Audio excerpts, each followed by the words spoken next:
तो हम लोगों ने एक्सरसाइज 6.2 यानी प्रश्नावली 6.2 के लगभग 3 क्वेश्चन सॉल्व कर लिए थे। आज हम लोग देखेंगे प्रश्नावली 6.2 के चौथे क्वेश्चन पे, यानी हम लोग चौथे क्वेश्चन से स्टार्ट कर रहे हैं। 3 क्वेश्चन तक आप लोगों ने कर लिया था, ओके। तो हम लोग चौथे क्वेश्चन को देखते हैं। तो चौथा क्वेश्चन हमारा है कि यहाँ पे एक ट्राइंगल बनाया गया है यहाँ पे एक ट्राइंगल बनाया है, फिर ये है ट्राइंगल है मेरा ए बी सी, फिर ए से एक लाइन ऐसे आई है, ये ई है, फिर दूसरी एक लाइन यहाँ से ई से गई है, ऐसे गई है, वो है डी पे डी, और फिर डी से आई है मेरी ऐसी लाइन, ये लाइन है एफ पे। इस तरीके से बने हैं, ओके। कह रहा है कि इस फिगर के अंदर जो डी ई है वो पैरेलल है ए सी के। देखिएगा ये जो डी ई लाइन है वो पैरेलल है ए सी के, ठीक है, यस सर। दूसरी बात बोल रहा है कि जो डी एफ है वो पैरेलल है ए एफ के, सॉरी ए ई के। डी एफ जो है पैरेलल है किसके, ए ई के, ठीक है। हमसे क्या कह रहा है कि आप प्रूफ करिए कि जो बी एफ है, B F upon F E है वो बराबर है बी ई अपॉन ई सी के, बी ई अपॉन ई सी के, ओके। तो क्वेश्चन यही था। ये क्वेश्चन नंबर कौन सा है, क्वेश्चन नंबर 4 है, एक्सरसाइज 6.2 का। कौन सा चैप्टर हम लोग पढ़ रहे हैं, ट्राइंगल चैप्टर पढ़ रहे हैं। मैंने आपको इससे संबंधित आपको थ्योरम्स बताए हुए हैं। थ्योरम मतलब 2 थ्योरम थे, कौन से, एक तो थेल्स का थ्योरम था जिसको इंग्लिश में क्या बोलते हैं, इंग्लिश में बीपीटी बोलते हैं, basic proportionality theorem, basic proportionality theorem, और उसका जस्ट इनवर्स था यानी कन्वर्स था सीबीपीटी यानी कन्वर्स बेसिक प्रोपोर्शनलिटी थ्योरम। कोई दिक्कत नो सर। अब वो थ्योरम आप पढ़े होंगे और प्रीवियस लेक्चर्स देखे होंगे या प्रीवियस आप क्वेश्चन देखे होंगे, तो इस क्वेश्चन को सॉल्व करने में आपको कुछ ज़्यादा मेहनत नहीं करना पड़ेगा। इस क्वेश्चन के अंदर ये बोला है कि हमको प्रूफ करना है बी एफ जो है एफ ई, बी एफ और एफ ई का जो अनुपात है बी ई और ई सी के अनुपात के बराबर है। तो जो जो चीज़ें इसके अंदर दी गई है उसका उपयोग करते हैं। पहले गिवन में क्या है मेरे पास, ये है गिवन में, ये क्या है गिवन में, यानी ये दिया हुआ है। इसको मुझे क्या करना है, जस्ट प्रूफ करना है कि नहीं है, प्रूफ करना है। ये मेरे पास दिया गया है, ये मुझे प्रूफ करना है। अब लेके आते हैं पहले सेगमेंट को, पहला वाला यूज करते हैं। डी ई पैरेलल है ए ई के, सॉरी ए सी के, ये डी ई पैरेलल है ए सी के। जहाँ पैरेलल वाली बात करेगा तुरंत थेल्स का पहला प्रमेय आ जाता है कि यदि एक रेखा त्रिभुज के तीनों भुजाओं में से किसी एक रेखा के क्या है, समांतर है, तो वह बाकी 2 भुजाओं को, और वो काट मतलब जो समांतर रेखा है वह त्रिभुज की 2 भुजाओं को क्या कर रही है, कट कर रही है, प्रतिच्छेदित कर रही है, तो वह उन दोनों भुजाओं को जो काट रही है बराबर अनुपात में बांटेगी, ठीक है। इसके लिए उन्होंने क्या बोला था, इसके लिए उन्होंने ये बोला था कि जो मैंने बोला उसको मैं बता दे रहा हूँ, ए बी सी है, और अगर कोई डी ई लाइन है वो जो क्या कर रही है, बी ए बी और ए सी को प्रतिच्छेदित कर रही है, और किसके पैरेलल है, मान लेता हूँ ये डी है और ये ई है, ये बी सी के क्या है, पैरेलल है, और दोनों बाकी दोनों भुजाओं को क्या कर रही है, काट रही है। तो यहाँ इन दोनों भुजाओं को बराबर अनुपात में क्या करेगी, बांटेगी, यानी विभाजित करेगी, यानी जो काट रही है तो बराबर अनुपात में काटेगी। ऐसा नहीं कि उबड़ खाबड़ काट देगी, इधर 4 ठो काटी तो इधर 3 ठो काट देगी, बराबर अनुपात में काटेगी। यानी क्या होगा, A D upon B D is equal to हो जाएगा ए ई अपॉन ई सी, होगा, ये होगा, है समझ। ये कब होगा, जब डी ई मेरा क्या हो जाएगा, पैरेलल हो जाएगा बी सी के। तो सेम टू सेम हम लोग करते हैं, सेम टू सेम दिमाग लगाएंगे कि अगर ये पैरेलल होगा तो ये वाला सेगमेंट मिल जाएगा मुझे। यहाँ भी मैं करता हूँ, इस ट्राइंगल के अंदर बोला कि ये जो डी ई है ना वो पैरेलल है किसके, ए सी के, है। चलिए उठा के इसको लेके आता हूँ, या मैं इसको क्या करता हूँ, एक काम करता हूँ, यहीं पे अभी रहने देता हूँ इस चीज़ को, मतलब इसका कोई यूज़ तो है नहीं अभी फिलहाल में, जब मैं इसको यूज कर रहा हूँ। फर्स्ट मैं किसको यूज कर रहा हूँ इस क्वेश्चन को सॉल्व करने के लिए, फर्स्ट यूज मैं इसका कर रहा हूँ। जब मैं इसका करूँगा तो इसका कोई मतलब नहीं है, ये ऑटोमेटिक खत्म। तो ये डी ई और कौन है, ए सी के पैरेलल है ना, यस सर, तो ए सी को ले लिया मैंने, हो गया। अब अगर इस पूरे को तुम लोग क्या कर दो, सही तरीके से बनाओ, क्या मैं इसको सही तरीके से बना सकता हूँ।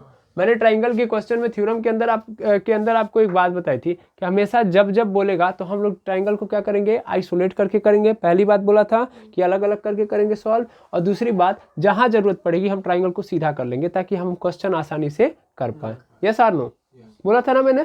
तो वैसे ही अगर मैं देखूँ तो थोड़ा मुझे उल्टा लग रहा है ना, मैं इसको सीधा कर सकता हूँ, सीधा करूँगा तो मेरा ट्राइंगल ऐसे कुछ बनेगा ना, देखिएगा।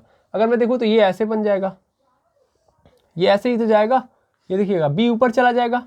अगर मैं इसको ऊपर कर दूँ तो बी ऊपर चला जाएगा, बी जब ऊपर गया तो ये सी हो जाएगा, ये वाला क्या हो जाएगा ए। बस ऐसे उठा के कर दिया मैंने। Okay, yes sir. अब ए बी वाले में, बी सी वाले में कौन सी लाइन थी, बी सी वाले में कौन सी थी, ई वाली लाइन थी। यस और नो भाई, बी सी पे कौन सा था लाइन, ई। और जो हमारा समांतर वाला है यही तो है, और इस वाले पे क्या था, डी। और ऐसे ही तो बनेगा, क्या ऐसे ही तो बनेगा, नहीं बनेगा। अब मेरा सिंपल हो गया कि नहीं हो गया, जब मैंने इसको उठा के रखा तो कैसा बन गया, सिंपल बन गया, हो गया। तो मैंने इसको यहाँ पे कर लिया है, पहला सेगमेंट यूज कर रहा हूँ। और अगर ये पैरेलल है तो इसका मतलब ये क्या कर रही होगी, इनको बराबर भागों में विभाजित कर रही होगी। दैट मीन्स जो बी ई होगा अपॉन ई सी होगा वो बराबर होगा ए डी के अपॉन डी ए के। तो यानी पहले वाले ने मुझे ये दिया B E upon E C is equal to, यहाँ पे सॉरी, यहाँ पे बी डी रहेगा और यहाँ पे डी ए। ओके, थोड़ी सी मिस्टेक हो गई, सॉरी। इसको क्या मान लूंगा, इक्वेशन नंबर 1। तो जो पहला दिया था उसका यूज कर लिया हमने। यस सर, पहले से इतना ही हो सकता था, कर लिया मैंने। अब मैं क्या करूंगा सर, अब मैं करूंगा दूसरे वाले का यूज। अब मैं क्या करूंगा, दूसरे वाले का यूज। देखो क्वेश्चन में कुछ नहीं है, गिवन दिया गया तो उससे जो मिल सकता है वही करना होता है, ठीक है। चलो दूसरे वाले का यूज करते हैं। तो दूसरे वाली लाइन में ये बोला है कि जो डी एफ है वो पैरेलल किसके है, ए ई के। किसके पैरेलल है भाई, जो डी एफ है वो पैरेलल है किसके, ए ई के, है ना। क्या मैं इन पूरे को एक ट्राइंगल मान सकता हूँ, देखो बी ए ई, क्या एक ट्राइंगल बन सकता है, देखा जाए तो बी ए ई एक ट्राइंगल बन सकता है, बिल्कुल सर। और उसके पैरेलल किसको दिया गया है, डी एफ को, यही तो दिया गया है। तो इसका मतलब ये पहले कौन सा ट्राइंगल मैंने लिया था, ट्राइंगल लिया था बी सी डी से। अभी मैं कौन सा ट्राइंगल लूंगा, बी ए ई से। तो ट्राइंगल बी ए ई से मैं किसको यूज करने जा रहा हूँ, सेकेंड बार में किसका यूज करूंगा, इसका।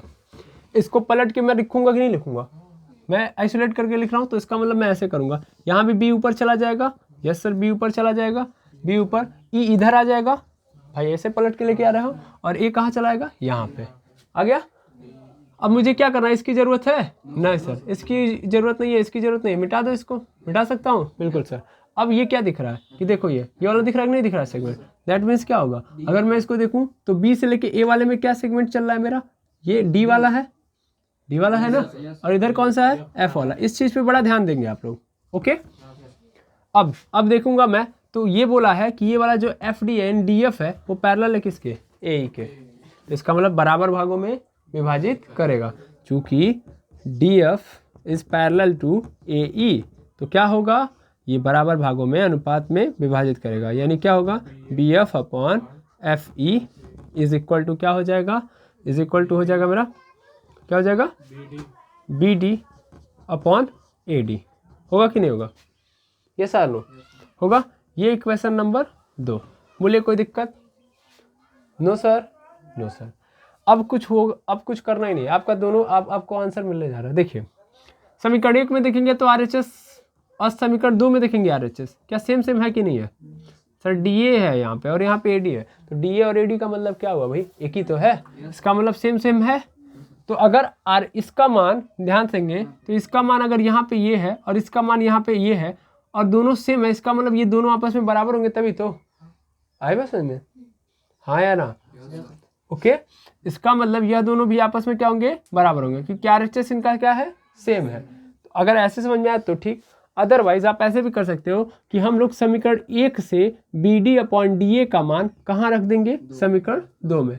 यहाँ पे समीकरण 1 में इसका मान क्या, ये वाला है ना पूरा पोर्शन, इसको उठा के यहाँ पे कर देंगे, ओके ठीक है। तो हम लोग क्या करेंगे, यहाँ पे लिख लूँ, समीकरण 1 से लिख सकता हूँ मैं B D upon A D का मान समीकरण 2 में रखने पर, ठीक है, रखने पर कोई दिक्कत, नो सर। रख करूँगा मैं तो इधर क्या है, B F upon F E है इज इक्वल टू क्या आ जाएगा मेरा मेरा क्या आ जाएगा, बी ई अपॉन ई सी। और ध्यान से देखिए वही तो लाना था, प्रूफ यही तो करना था, प्रूफ हो गया कि नहीं हो गया, दैट इज प्रूव्ड। ओके, तो आई थिंक आपको ये समझ में आ गया होगा कैसे हुआ। बहुत आसान था ना, जो दिया था उसका यूज किया गया। ट्राइंगल के अंदर मेन काम क्या करना है आपको, उस पर कमांड बनाना है जो गिवन है, गिवन से ही हमारा आंसर आने वाला है। आप जो एक्सरसाइज लगा रहे हैं 6.2 इस बहुत ईजी है। आप गिवन देखिए और उस आधार पे ये केवल यही फॉर्मूला लगाते जाइए कि अगर ये पैरेलल है तो ये यानी ये बराबर अनुपात में विभाजित करेगा, बस यही करना है। ठीक है, तो इसको आप लोग नोट डाउन कर लीजिए। हाँ, मैं मानता हूँ थोड़े मेरे सेगमेंट अलग अलग टाइप से हुए हैं, कैसे कहाँ किया हूँ थोड़े कंफ्यूज कर सकते हैं, लेकिन यदि आप लाइन बाय लाइन समझेंगे तो आपको समझ में आएगा। ओके ओके, इसको नोट करिए। यहाँ पे एक मिस्टेक हो गई है कि मैंने यहाँ पे बी सी डी लिख दिया था, यहाँ पे डी नहीं होगा, जबकि मैं जब ट्राइंगल ले रहा था तो कुछ ऐसा था ना, बी सी और ए वाला लिया था मैं, यानी बड़ा वाला ट्राइंगल लिया था, तो यहाँ पे डी नहीं होगा, यहाँ पे क्या होगा, ए होगा। देख लीजिए आप लोग, बी सी यही तो लिया था। ओके, तो इसको करेक्ट कर लीजिएगा, थोड़ी मिस्टेक हो गई है, सॉरी सर जी। तो देखेंगे हम लोग 5वां क्वेश्चन। ध्यान दीजिए आप लोग, क्या हंस रहे हैं। 5वां क्वेश्चन देखिएगा। 5वां क्वेश्चन के अंदर अगर हम लोग देखें तो क्या कह रहा है कि डी ई पैरेलल है ओ क्यू के और डी एफ पैरेलल है ओ आर के, तो so that E F is parallel to Q R. इस बार क्वेश्चन ने बहुत अच्छे तरीके से आपको हिंट दिया है, तो आप चाहें तो कर सकते हैं क्वेश्चन स्वयं, इसमें कुछ भी ऐसा नहीं कि आप नहीं कर सकते। सबसे पहले आपको फिगर दिया गया है, सबसे अच्छी बात तो क्या है कि फिगर दिया गया। अब फिगर दिया गया है तो फिगर कैसे दिया गया है, तो फिगर में कुछ ऐसे बनाया गया है, ऐसे, ये हो गया। ओके, फिर यहाँ पे क्या हो गया, एक लाइन ऐसे ड्रॉ किया गया है, फिर यहाँ से ऐसे, फिर ऐसे। ओके, और ये रहा आपका P, यहाँ पे रहा Q, यहाँ पे रहा R, यहाँ पे रहा O, यहाँ पे रहा E, यहाँ पे रहा F, यहाँ पे क्या हो जाएगा D।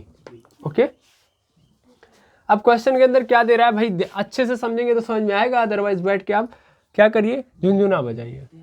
D E is parallel to O Q, पहला चीज दिया गया है गिवन में। गिवन में के अंदर देख लीजिए पहले क्या दिया गया, क्योंकि देखिए हम लोग पढ़ रहे हैं ज्योमेट्री के अंदर थ्योरम्स को और प्रूफ करने वाली चीज़ों को। प्रूफ करने वाले में सबसे इंपॉर्टेंट चीज़ क्या होती है कि गिवन क्या है, दिया क्या है, उस गिवन के ही थ्रू आप समझ सकते हैं कि क्वेश्चन में आपको करना क्या है। तो अगर आप इस पर फोकस नहीं करेंगे तो दिक्कत होगी। ठीक है, तो गिवन में क्या लिखा गया है कि D is parallel to O Q, and second क्या दे दिया गया है कि D F is parallel to O R. Okay, कह रहा है हमसे क्या प्रूफ करना है, सो दैट का मतलब क्या है, प्रूफ करना है, ये सिद्ध करना है आपको कि ई एफ जो है वो पैरेलल है क्यू आर के। अब क्वेश्चन को समझते हैं। लिखा है डी ई, तो ये रहा डी ई, कहाँ गया डी ई, ये रहा D E. D E parallel है ओ क्यू के, ओ क्यू के, आई बस समझ में। तो इसका मतलब ये इसके पैरेलल किया है, तो सर हमारे लिए फायदा तब होगा जब हम इसको पी क्यू ओ को एक ट्राइंगल मान लें और इसके पैरेलल कर देंगे तो हो जाएगा, नहीं हो जाएगा। दैट मीन्स फर्स्ट टाइप में हम लोग क्या करेंगे, पहला काम क्या करेंगे, हम लोग ले लेंगे, हम लोग पी ओ क्यू ले लेंगे, पी ओ क्यू लेंगे। अलग से बनाता हूँ मैं, तो अलग से बनाऊंगा तो कुछ ऐसे ही होगा, कुछ ऐसे होगा, यस और नो। देखिए ये हो जाएगा P, ये हो जाएगा O, ये हो जाएगा Q, बस मैंने इसको आइसोलेट कर लिया। Yes sir, yes sir. अब इस पे क्या है ED, यही तो है ED पैरेलल है, यही तो बोला था कि ED पैरेलल है किसके, OQ के। वही DE पैरेलल या ED पैरेलल, बात एक ही है। ओके, DE पैरेलल है किसके, OQ के। कोई दिक्कत नो सर। अच्छा, इसने देखिए यहाँ पे भी आप लोगों को थोड़ा ध्यान देने वाली बात है, इसने लिखा हुआ है DE is parallel to OQ, थोड़ा इसको भी देख लीजिएगा। तो इसने D लिया है तो उसी साइड का O लिया है, इसने क्या लिया है, Q लिया है, Q लिया तो इधर का E लिया है। ठीक है, एक सेकेंड रुको। तो देखेंगे हम लोग इस वाले क्वेश्चन को, भैया थोड़ा इधर देखिएगा। ED पैरेलल है किसके, OQ के, तो समझ में आ गया ना, एक साइड का एक साइड में लिया है। ठीक है, चलिए अब इससे क्या बेनिफिट होगा, अगर ये पैरेलल है तो थेल्स ये कहते हैं कि अगर कभी भी एक लाइन दूसरी लाइन की त्रिभुज की, अगर एक त्रिभुज की एक भुजा किसी दूसरी भुजा से क्या है, पैरेलल है, दूसरी भुजा से नहीं किसी लाइन से क्या है, पैरेलल है, तो वो जो लाइन होगी बाकी दोनों भुजाओं को बराबर अनुपात में काट रही होगी। इसका मतलब यहाँ पे थेल्स के प्रमेय से, यहाँ पे लिख दीजिएगा थेल्स के प्रमेय से, थेल्स के प्रमेय से, थेल्स के प्रमेय से क्या हो जाएगा कि जो PE होगा वह EQ के और PE अपन EQ का जो अनुपात होगा वो बराबर होगा PD अपन DO के। यस और नो, बिल्कुल सर। यह इस पूरे जो इस वाले बात से हमको ये मिला। ओके, इसको इक्वेशन नंबर क्या मान लूंगा 1, तो यानी पहला यूज किया तो ये मिल गया। Yes sir. अब मुझे दूसरा यूज करना है, दूसरा मतलब ये वाला पोर्शन है कि नहीं है। दूसरा वाला पोर्शन क्या है, D F is equal to O R. तो डी एफ क्या है, ये है और ओ आर, इसका मतलब इसने दूसरा ट्राइंगल ये वाला लिया है ना, कौन सा, पी ओ आर। इसका मतलब ट्राइंगल कौन सा लेना है आपको, P O R. P O R ले लूंगा, तो पी ओ आर लूंगा मैं, तो उसको बनाऊंगा तो कुछ ऐसे बनेगा, ये कुछ ऐसे बन रहा है, यस और नो, देखिए ऐसे ही तो बन रहा है।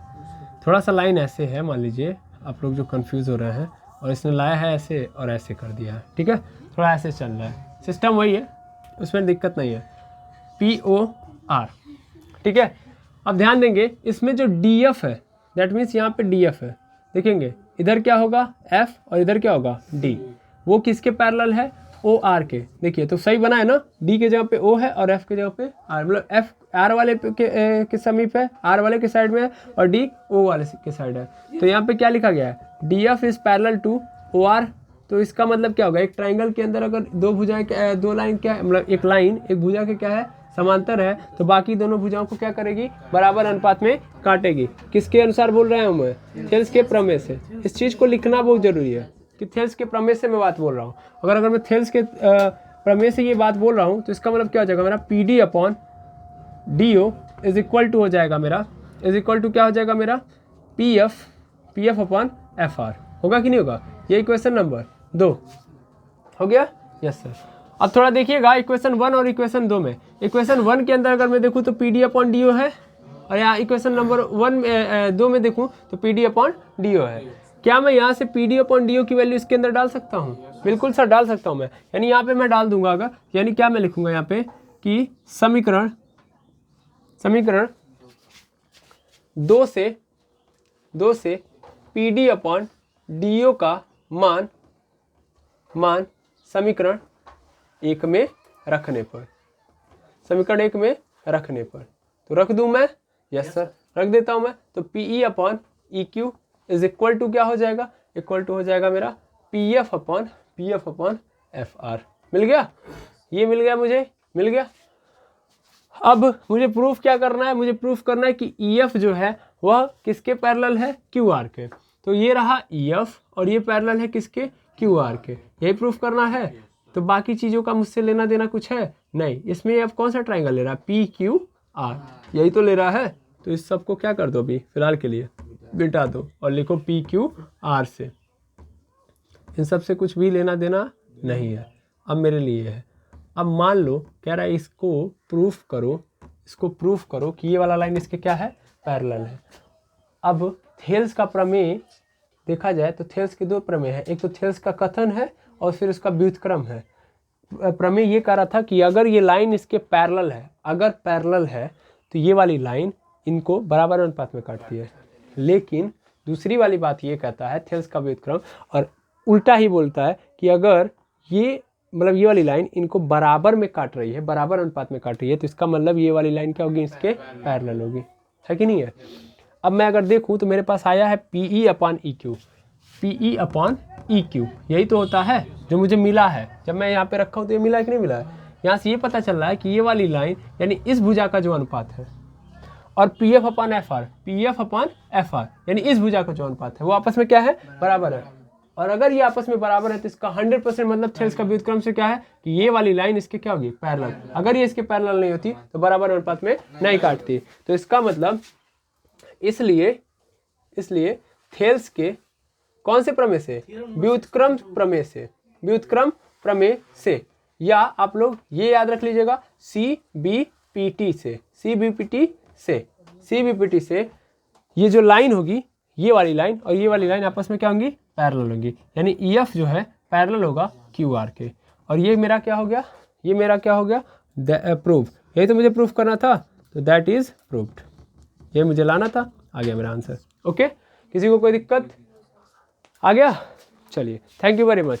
तो आज आपने ये कौन सा क्वेश्चन नंबर था, ये प्रश्नावली 6.2 का कौन सा क्वेश्चन था, 5वां क्वेश्चन था। 5वां क्वेश्चन आप लोगों ने सॉल्व कर लिया। इस तरीके से आपको आगे के क्वेश्चन दिए गए हैं, जैसे कि क्वेश्चन नंबर 6 भी दिया गया है और उसके लिए भी फिगर दे दिया गया है, और उसमें भी सेम टू सेम सिचुएशंस को दिया गया है और उसको भी आप लोगों को करना है। तो यह मैं आप लोगों को आज एक होमवर्क देता हूँ कि आप 6th वाला क्वेश्चन करके आएँ। अगर आप 6th नहीं कर पाएंगे तो कल वाले क्लास में मैं पुनः 6th वाला क्वेश्चन आपको बताऊंगा। ओके, 7th वाले में जाइए। तो 7th में लिखा है कि using theorem 6.1 prove that a line drawn through the midpoint of one side of a triangle parallel to another side bisect the third side। और यहाँ पे लिखा भी गया है कि recall that you have proved it in class 9th, यानी यह आपने पहले भी 9th के अंदर प्रूफ किया हुआ होगा। यहाँ पे कह रहा है कि अगर मान लीजिए एक ट्राइंगल है, एक त्रिभुज है, उसके मध्य बिंदुओं को मैं मिला रहा हूँ, मध्य बिंदुओं को मिला रहा हूँ, और वो मध्य बिंदु पर जब मैं मिला रहा हूँ तो वो वाला जो है वो दूसरे वाले बिंदु को, मतलब तीसरे वाले को, थर्ड साइड को क्या कर रहा है, बाइसेक्ट कर रहा है। नहीं समझ में आया? नहीं। इस चीज़ को क्वेश्चन नंबर 7वां में जब कल करवाऊंगा तभी बता दूंगा, ठीक है ना। क्वेश्चन नंबर 7 में करवा दूंगा।